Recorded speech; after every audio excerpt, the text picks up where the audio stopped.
nós também temos esse mesmo olhar, mesmo atuando numa vertical específica, né, de vendas. Na nossa equipe nós temos uma psicóloga que trabalha muito essas questões comportamentais, mas do ponto de vista psicoterapêutico. Porque a gente entende que nós também trabalhamos com DISC para fazer essa análise do perfil adaptado, principalmente, quais as características que estão mais próximas do cargo que ele está atualmente ou que ele almeja ocupar, mas existem questões emocionais que fogem desse nosso know-how como profissional que atua no desenvolvimento de times, de vendas, no meu caso, que competem, por exemplo, a uma psicóloga. Então, por isso que a gente teve esse cuidado de trazer uma psicóloga para o time para ter esse olhar, e ela faz um acompanhamento corporativo, olhando para esse histórico que afeta, né, a vida do profissional hoje. Mas sensacional, então estamos alinhadas aí com essa visão. Olá, sejam bem-vindos ao podcast Cafeína de Vendas. Aqui nós vamos compartilhar insights valiosos para ajudar você, profissional que atua na área comercial, a potencializar seus resultados. Meu nome é Thaís Castro e eu sou CEO da Sales Skill Inteligência Comercial. Nós trabalhamos com consultoria comercial, estruturando toda a máquina de vendas, treinamento para vendedores e líderes, além de mentoria e posicionamento estratégico para geração de leads. Bom, jabá feito, vamos começar aqui o nosso bate-papo. E para começar essa primeira temporada, nós convidamos uma profissional especialista em RH, uma profissional de renome, super competente, já recebeu vários prêmios, CEO da Inove Hunter, que está aqui com a gente. Obrigada, Ana, seja muito bem-vinda ao nosso podcast. Imagina, eu estou muito feliz, né, de estar participando dessa primeira temporada. Está sendo um momento muito especial, porque a gente sabe como é que foi a nossa conexão, e eu tenho certeza de que vai ser lindo, lindo, lindo, lindo. A gente vai ajudar muitas pessoas da área de vendas nessa caminhada profissional aí. Obrigada, viu? Eu sei que a sua agenda é super concorrida, mas que bom que deu certo. E vai dar muito certo. Vamos lá. Vamos lá. Bom, Ana, eu acho que a gente já comentou, né, sobre o trabalho da Sales Skill. A gente tem trabalhado muito forte uma skill que tem sido muito comentada no mercado, que é a inteligência emocional. Nós acreditamos que essa habilidade comportamental, ela faz muita diferença para os profissionais aí que atuam na área comercial a potencializar seus resultados. Inclusive, a soft skills foi discutida, né, no Fórum Mundial de Economia sobre qual seria a principal habilidade do profissional do futuro, visto o avanço da tecnologia, né, que veio assumindo o papel aí das hard skills. Partindo desse princípio, você como especialista de RH, o que você acredita, falando de soft skill, que são as principais habilidades hoje comportamentais que podem ajudar os vendedores a terem um resultado aí melhor na sua área? Thaís, hoje todo mundo fala que a gente contrata pela técnica, então a pessoa tem que saber fazer uma boa técnica, mas ela precisa ter um comportamental muito bem alinhado. A gente tem um número muito importante que mais de 80% dos profissionais hoje, eles são realmente demitidos de seus cargos por conta de comportamento, por conta das soft skills. E uma coisa que eu percebo é que antes da gente pontuar efetivamente quais são essas soft skills, é levar a consciência para o profissional que ele precisa identificar qual é o ponto forte, ponto fraco que ele tem. Porque a gente pode desenvolver o comportamento. E os profissionais, eles não têm digamos assim, ele não tem o passo inicial para ir atrás de se compreender. E quando ele não se compreende, ele não sabe quais são daquelas características ali importantes o mercado está pedindo do que ele tem que fazer. Então, acho que antes da gente dizer quais são, a gente tem que dizer que precisamos identificar quais temos, para a gente saber para onde que a gente vai. Com certeza. O autoconhecimento ele é fundamental, né, nesse processo. Mas eu entendo também que existe uma retaguarda que pode ser trabalhada melhor, né? O RH das empresas, eu acredito que eles podem desenvolver algumas ações para ajudar, né, a desenvolver, a chegar a esse nível de autoconhecimento. E aí, nesse sentido, quais ações que você acredita que a área de RH das empresas poderia trabalhar para ajudar esses profissionais a chegarem nesse nível de autoconhecimento aí, com relação não só à inteligência comercial, à inteligência emocional, mas as outras soft skills aí importantes? Eu acho que muitos profissionais, eles não conhecem as ferramentas que o RH tem em mãos para poder desenvolver, para poder estar ali, né, aperfeiçoando seus comportamentos. Tem uma coisa que a gente aplica lá na empresa, que, na verdade, assim, o DISC, que é o famoso teste comportamental, que é aplicado em muitos processos seletivos, ele é utilizado como uma foto do agora. Então, a pessoa ela pode utilizar dentro do processo seletivo, mas ela também pode utilizar para fazer um desenvolvimento comportamental desse profissional dentro da empresa. Só que, olha só, vamos comigo. O DISC, ele é uma foto do agora. Então, eu tô tirando um retrato daquilo que a pessoa está vivendo. Mas qual que é a essência de vida dessa pessoa? O que ela tem na raiz que talvez ela deixou de lado por alguma questão que ela viveu na vida? Então, lá na Inove, por exemplo, a gente aplica não somente o DISC, mas a gente aplica um teste de essência profissional e um teste de produtividade. Então, a gente junta 3 testes e a gente compara os percentuais. Ou seja, eu consigo te dizer se você teve alguma mudança emocional, se você teve alguma mudança estratégica, se você teve alguma mudança efetivamente de comportamento que está prejudicando, se o problema está em você, se o problema está na empresa que você está trabalhando. Então, a gente consegue identificar muitas coisas ao redor quando você vai também na essência. Sim. E eu vejo que muitas empresas, muitos RHs, eles pegam somente a foto do agora para poder determinar um comportamento futuro. Mas somente o de agora não vai dizer o que você vai fazer para frente, se você não corrigir o que veio de trás. Tem questões anteriores, então, né? Tem muitas questões anteriores. Eu costumo dizer que se todo mundo fizer terapia, todo mundo vive muito bem. Todo mundo fica feliz. Mas o RH, ele precisa saber também como melhorar as ferramentas que a gente tem na mão, para depois a gente saber como a gente consegue ajudar essas pessoas. Então, a gente tem muitas coisas e muitas ações. Mas se não olhar para a essência do profissional, você não sabe aonde que ele errou até aqui. Legal você ter comentado isso, porque nós também temos esse mesmo olhar, mesmo atuando numa vertical específica, né, de vendas. Na nossa equipe, nós temos uma psicóloga que trabalha muito essas questões comportamentais, mas do ponto de vista psicoterapêutico. Porque a gente entende que nós também trabalhamos com DISC para fazer essa análise do perfil adaptado, principalmente, quais as características que estão mais próximas do cargo que ele está atualmente ou que ele almeja ocupar, mas existem questões emocionais que fogem desse nosso know-how como profissional que atua no desenvolvimento de times, de vendas, no meu caso, que competem, por exemplo, a uma psicóloga. Então, por isso que a gente teve esse cuidado de trazer uma psicóloga para o time para ter esse olhar, e ela faz um acompanhamento corporativo olhando para esse histórico que afeta, né, a vida do profissional hoje, mas sensacional. Então, estamos alinhadas aí com essa visão. E eu acho que você está certíssima, assim, no meu ponto de vista técnico. Eu acho que quando você tem uma empresa que você se posiciona dessa forma, você está indo para a humanização dos processos, independente de ser uma área comercial. Porque uma das principais habilidades... uma das principais competências que a gente encontra é a competência de você tem que ser muito focado no resultado. Você tem que ser muito faca na caveira. É vendido para o mercado que um profissional de vendas ele precisa ser muito, tá ali muito forte, tem uma personalidade muito intensa, tem muita prospecção.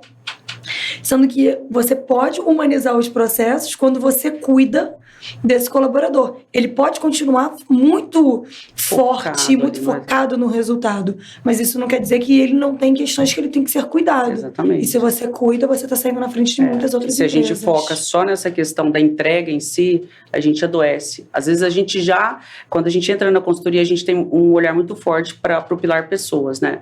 E aí tem um bate-papo onde a gente identifica dores que às vezes não são colocadas ali para um líder. Através do DISC que a gente faz essa validação de skills mesmo ali para o cargo, mas esse bate-papo, esse olho no olho, ele é fundamental para a gente primeiro entender quem está por trás ali daquela persona, que geralmente a gente, né, se reveste ali para atuar no meio profissional. Quais são os motivadores, quais são as dores? E eu já identifiquei profissionais que tinham contribuição significativa no resultado da empresa, em termos de faturamento, mas estavam totalmente adoecidos. Por isso que a gente tem, assim, o primeiro pilar da nossa consultoria é o pilar pessoas, e aí quando chega nesse nível de adoecimento, a gente indica para a nossa psicóloga. Então, assim, esse olhar humano, ele precisa ser trabalhado dentro das organizações, porque hoje muitos profissionais estão pedindo desligamento justamente por não ter esse olhar humanizado. Foca-se muito no resultado, mas deixa de olhar para o ser humano que está ali, que tem todo o histórico. Né? É isso. Você sabe que tem todo mundo fala do feedback, né? Que você tem que saber dar um feedback direcionado, que você tem que saber preparar ali para você poder conversar com um colaborador. Só que existe uma técnica que a gente chama de alinhamento de expectativa. Ele pode ser tanto de entrada quanto de acompanhamento. Vou dar um exemplo na prática. acabamos de contratar um colaborador. É importante perguntar para esse colaborador se ele sabe o que ele vai fazer. Pode parecer uma pergunta boba, mas é assim que você alinha se ele está vendo o que você está vendo. O óbvio para um não é para outro, né? O óbvio precisa ser dito. Sim. Então você faz um alinhamento de entrada. Então você escuta o que você vai fazer nesse cargo. Você escuta se ele está entendendo o que ele vai fazer. E aí muitas vezes a gente descobre que a pessoa está entrando para fazer A e ela está achando que ela está entrando para fazer B. E daqui a algum tempo essa pessoa começa a não render. Ela começa a não entregar o resultado porque ela está recebendo um feedback negativo, dizendo que aconteceu isso ou aquilo, mas não foi feito o alinhamento de entrada com ela. No meio do caminho, existe o alinhamento também de expectativas e tudo igual, porém de acompanhamento. O que é isso? O famoso one-on-one, quando você senta lá com o pessoal, só que ao invés de você fazer o one-on-one, perguntando, ouvindo, fazendo aquela troca, você só escuta. Você não faz a troca. Você faz a recepção do que esse colaborador está vivendo e se ele entendeu o que ele está fazendo no dia a dia. E uma das perguntas que são feitas nesse alinhamento são perguntas do tipo: o que você está fazendo no seu dia a dia? Como é a sua rotina? Quais são suas responsabilidades? O que você acha que você faz que não compete a você? E aí você começa a receber essa pessoa falando. Inicialmente, o colaborador tem medo. Depois, ele começa a entender que ele está sendo ouvido. E esse alinhamento, ele vai sendo conduzido de uma forma onde você é surpreendido com algo, que daqui a pouco você não precisa mais usar o feedback e seu colaborador está entregando muito mais. Porque teve um alinhamento de expectativas e ele teve clareza do que precisa ser feito, né? Você está fazendo um alinhamento de expectativa de continuação. Sim. Sugestão fazer isso mais ou menos uma vez por mês, tem gente que faz 2 vezes, tem gente que faz uma a cada 2 meses, depende do seu tempo, da sua flexibilidade. Foi ótimo você ter tocado nesse assunto das famosas reuniões de one-on-one, né, que tá na moda, mas poucos líderes sabem como de fato aplicar, né? E aí, trazendo muito para esse contexto de vendas, sempre tem um olhar para os resultados. Mais uma vez falando sobre a questão de ter um olhar mais humanizado. Que dicas, além dessa que você comentou, que você poderia dar para os líderes, né, para não perder a mão nesse viés ali de entrega de resultado, mas buscar um equilíbrio entre essa questão comportamental, o famoso morde e assopra. Como que eu posso pontuar ali um vendedor que não está entregando, mas ao mesmo tempo amenizar esse tom da batida, puxando ali, olhando para essa questão mais comportamental, emocional? Quais dicas você daria para os líderes aí? Eu acho que a primeira dica, Thaís, é o líder, primeiro, olhar para ele. Por quê? Em muitos momentos, nós somos colocados naquele papel, mas a gente não é ensinado aquele papel.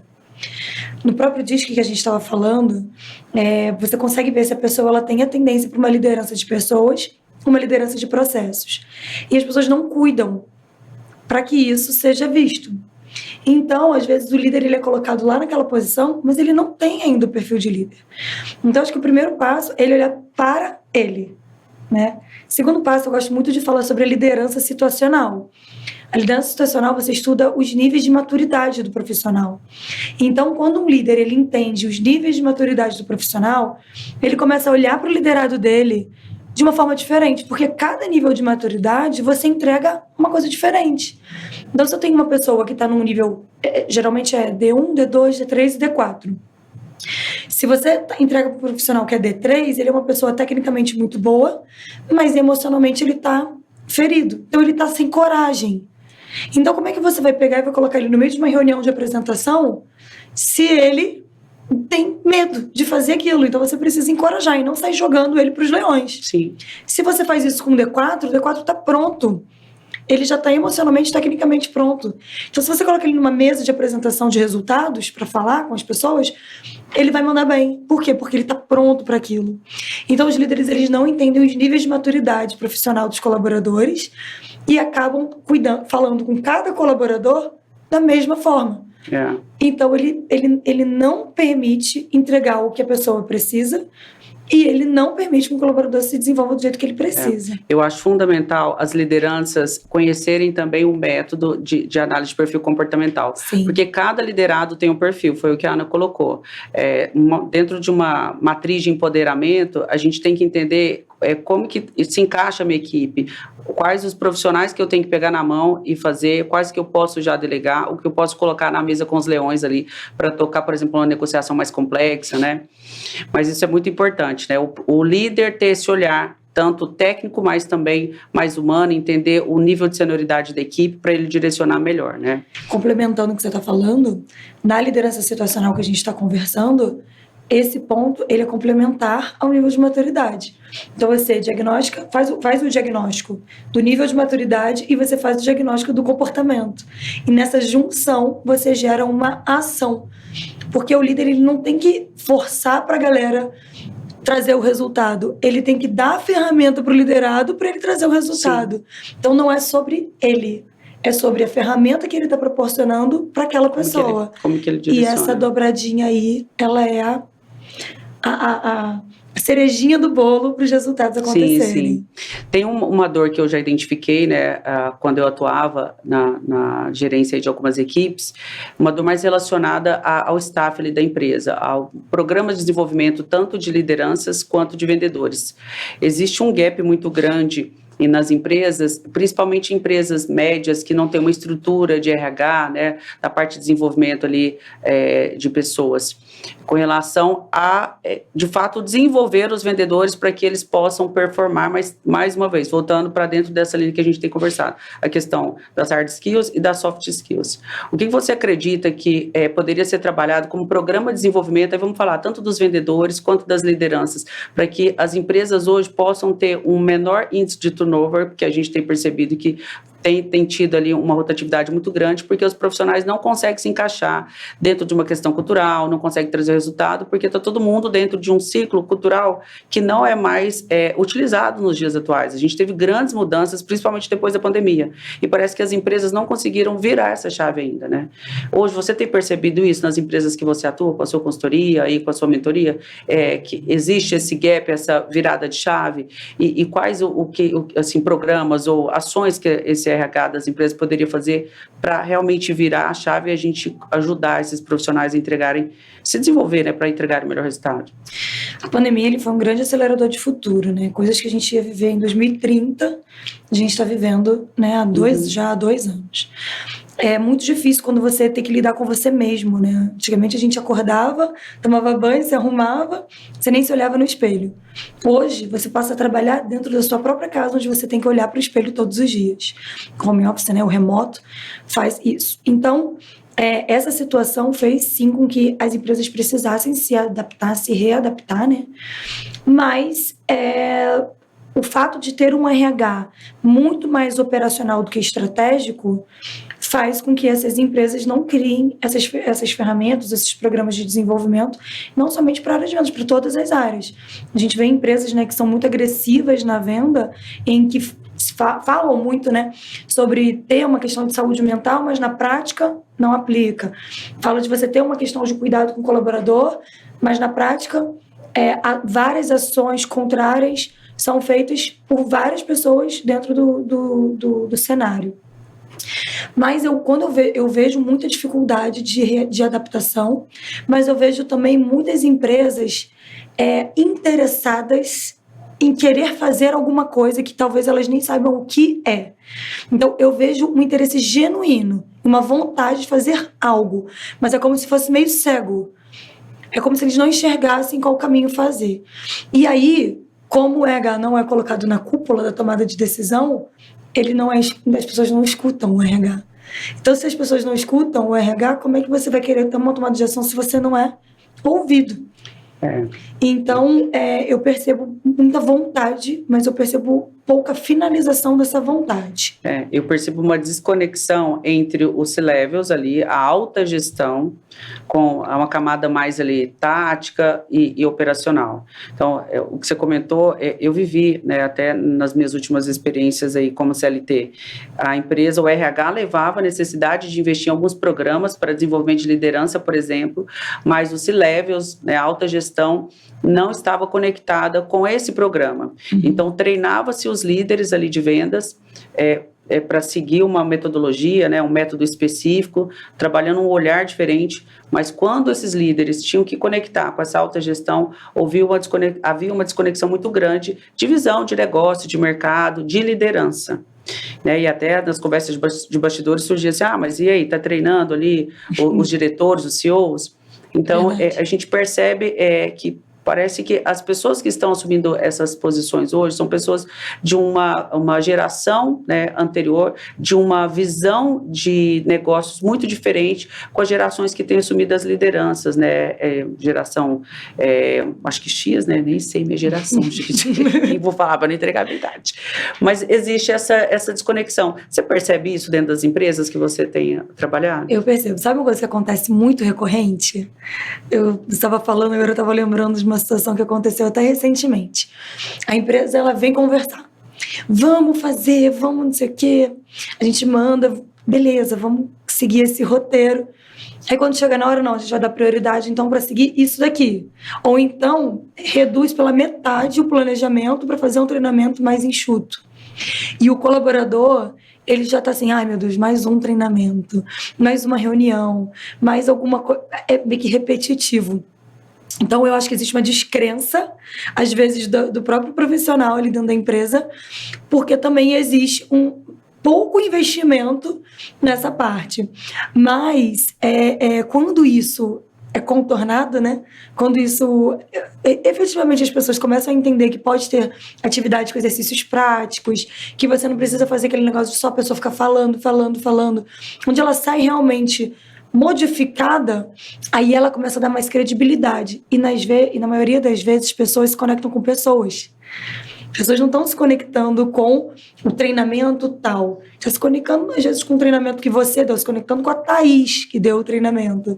Né? Então, eu vejo a desconexão, às vezes, na descrença, tanto da própria entrega da empresa, quanto da própria entrega da recepção do colaborador.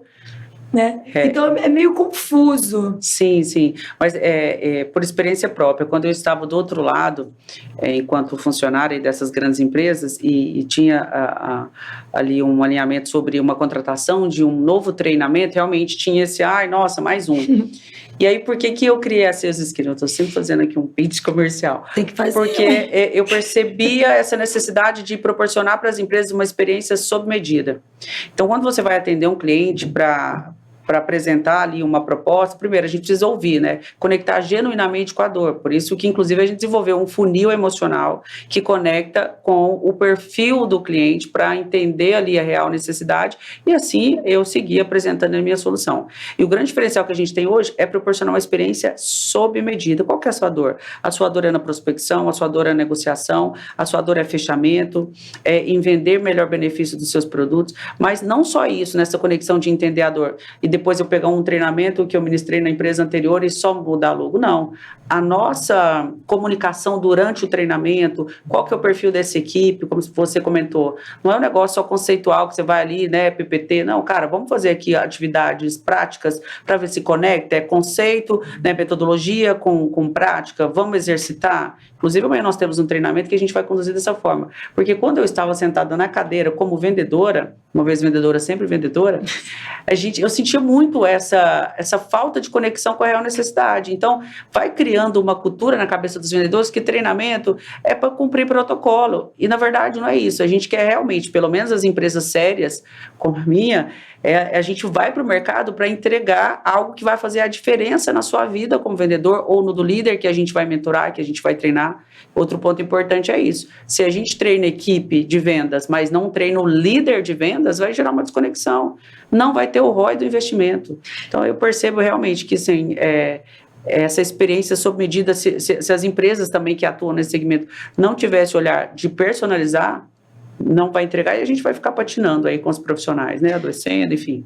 Eu escuto muito isso, mas precisa colocar o líder, ele não vai ter tempo de ir, precisa colocar o dono da empresa em empresas menores? Precisa, porque se você não muda a mente de quem está em cima, como é que você vai dar o exemplo? Se não conecta com a visão da gestão mesmo, depois você treina, vai embora, ele vai lá e muda tudo. Exatamente. Né? Então, é um grande desafio, né? a gestão de times de vendas, assim, tem que ter paixão, primeiro, para lidar, para fazer gestão de pessoas. A gente gerencia processos e lidera pessoas. Então, acho que é uma visão que precisa ser trabalhada principalmente pelas lideranças, porque ainda tem muito essa cultura de gerenciar pessoas. Não, você precisa liderar.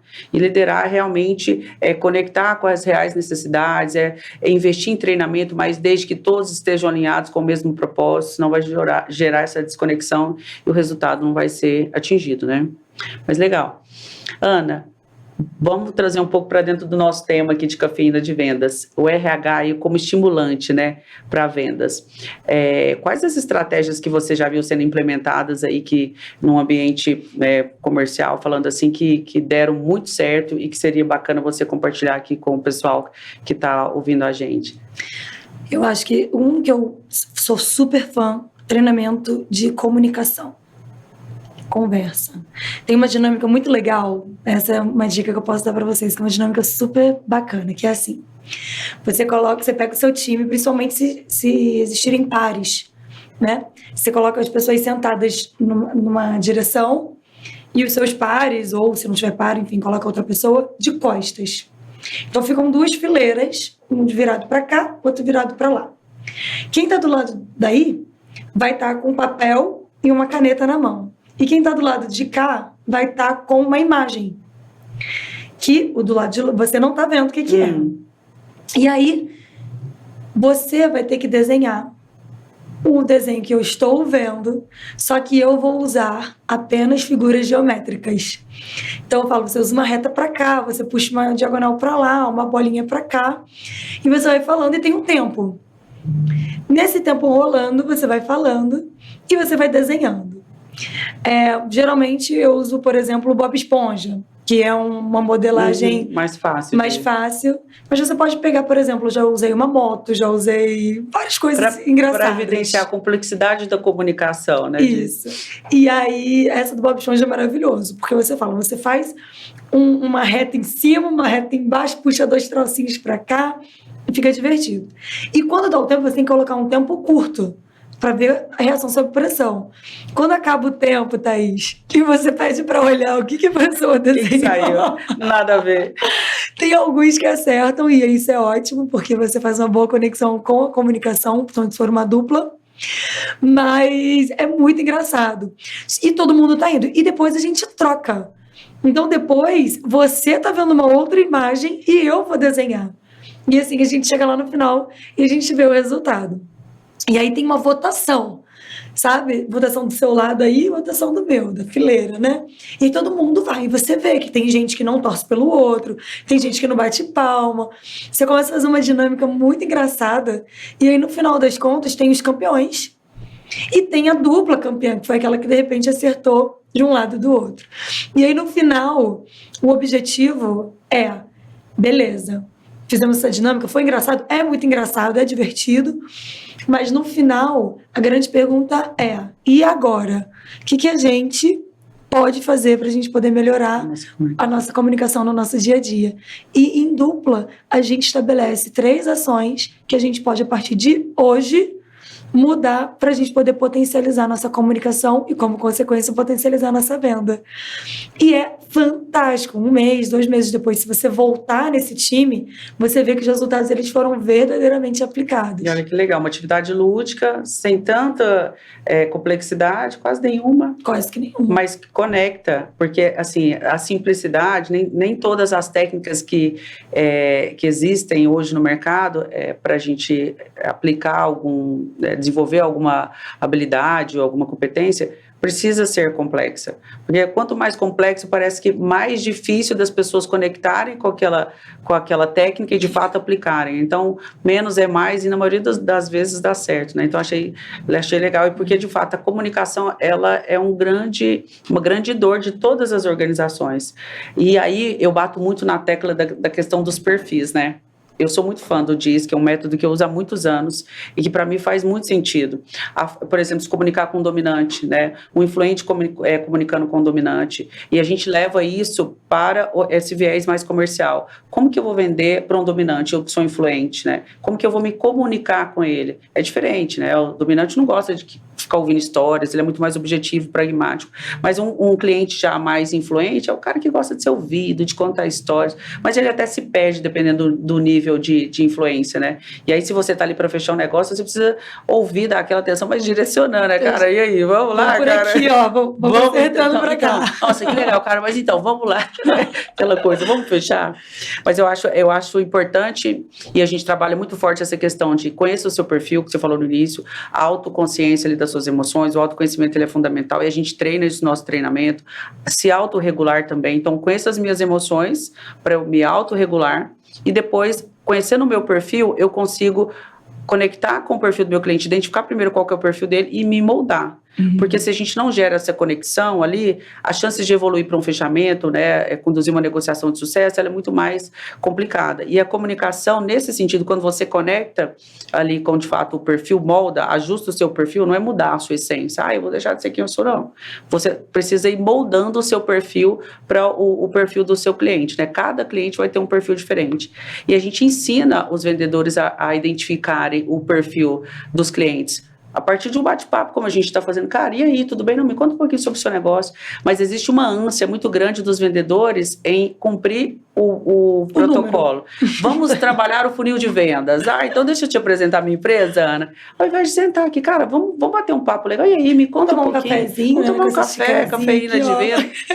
Me conta um pouquinho sobre a sua história. E aí, quando o seu cliente está contando a história, né, você consegue identificar o perfil. E aí você vai pegando vários insights que ele tem colocado ali para usar depois durante a sua apresentação. Aí gera conexão emocional. E tem tudo a ver com essa questão da comunicação. Né? Tem. Então, uma dica que eu também dou, inclusive você até começou, né, falando sobre isso, o Fórum Econômico Mundial ele lança, né, a listagem do futuro do trabalho. E essa listagem muitas empresas já utilizam para poder montar a sua avaliação de desempenho. Então ela tem a cultura macro da empresa, tem a cultura micro das áreas e tem o que o futuro do trabalho está pedindo. Então a gente pega o que nós temos de valor dentro da nossa empresa e a gente pega o que o futuro do trabalho está pedindo nessa listagem e a gente monta uma avaliação de desempenho baseado naquilo. Mas não somente pode ser usado para isso. Pode ser usado para você desenvolver ferramentas que a área de vendas, por exemplo, precisa desenvolver. Então, o que será que eu tenho que fornecer para o meu time para que ele se torne mais competente? O que o mercado está dizendo? Tem uma ação muito, muito interessante que as pessoas, e aí a pessoa que está na posição de candidato, de profissional, né, que está buscando um emprego, alguma coisa do tipo, e o líder ele pode fazer, que eu costumo dizer que o mercado ele é uma bússola.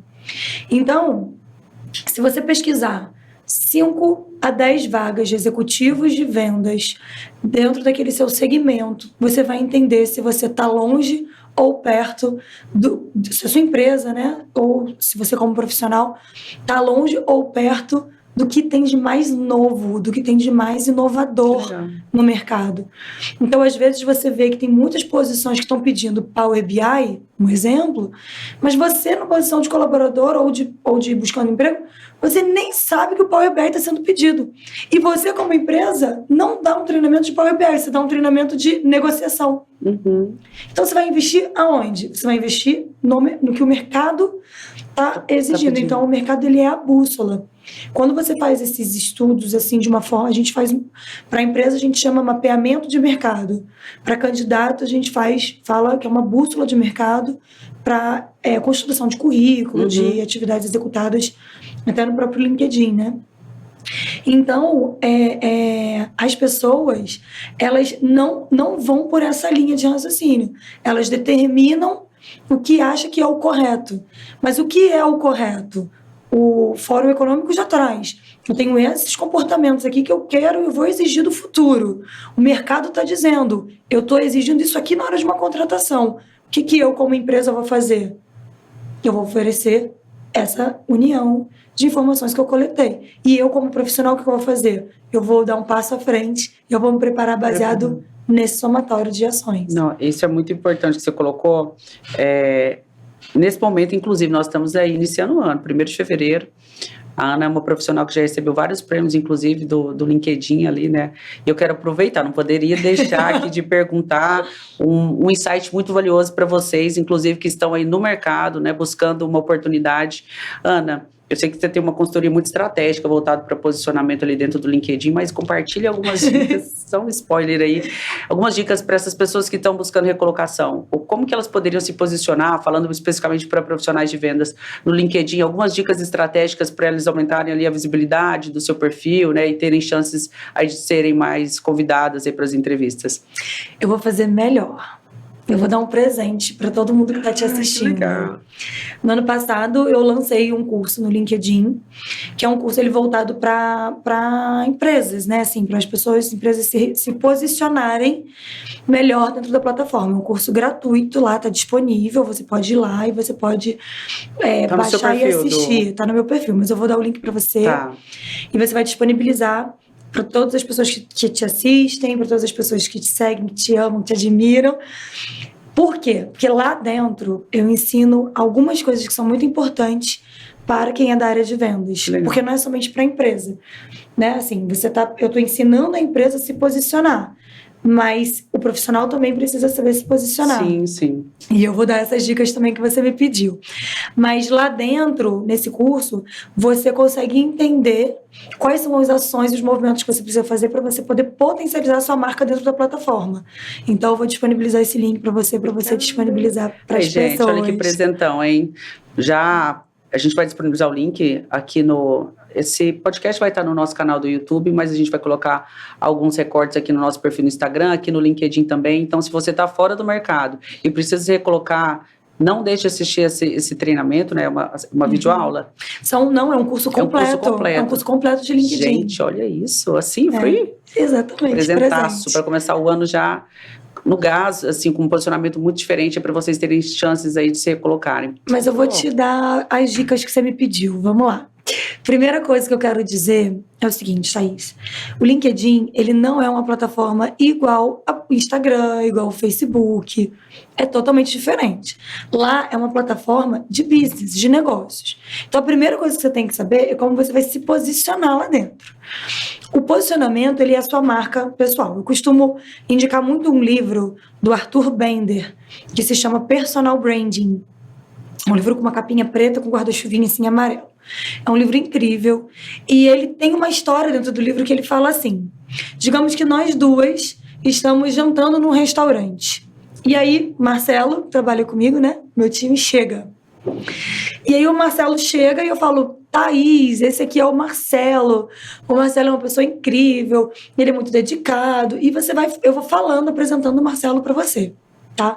Quando o Marcelo vai embora e a gente senta na mesa de novo, eu falo: Thaís, realmente, assim, Marcelo é assim, essa comunicação. O que eu falo pra você, depois que a pessoa sai, é a marca pessoal que o Marcelo deixou no mundo.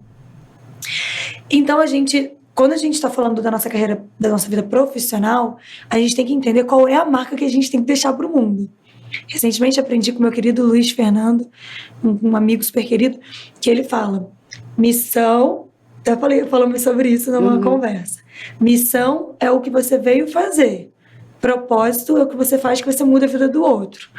E quando você entende o que você faz para mudar a vida do outro, você entende qual é o seu papel e as suas ações e qual é a marca que você está querendo deixar ali para o mundo. Se você não se preocupa que o LinkedIn é uma plataforma de desenvolvimento profissional e que lá dentro você tem a chance de você dizer para o mundo essa marca, ali é um caminho sem volta. Você foi e você faz o negócio que você tiver que fazer, mas o primeiro passo é você definir a sua marca pessoal.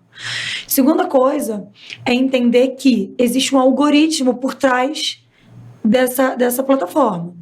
É uma plataforma que ele funciona no orgânico. Ah, mas precisa ter o pago para você poder ter os resultados? Não. Você só precisa entender como é que funciona o algoritmo.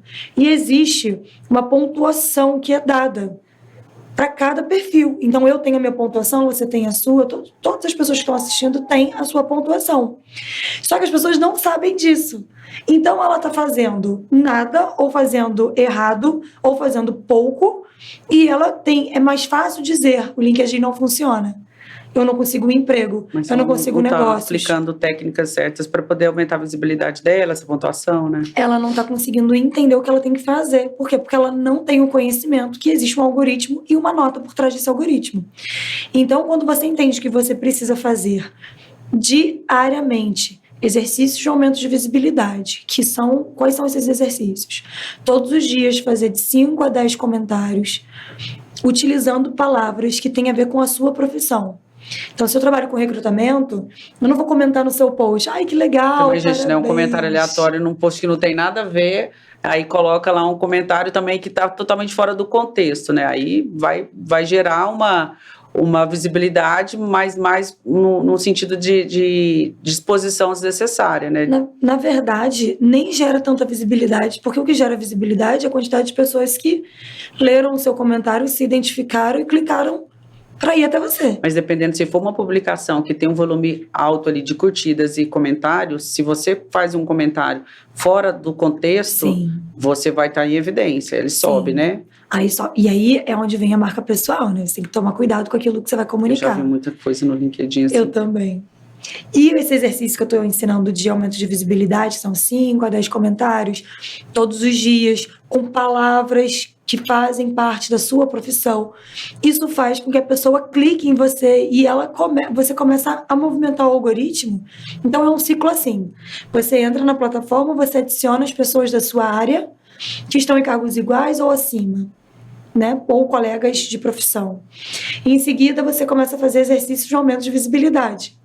Então, você vai aumentando sua movimentação, o seu ciclo.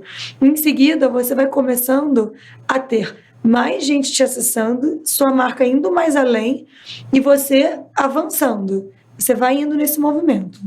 Você não deixando as pessoas no vácuo, literalmente.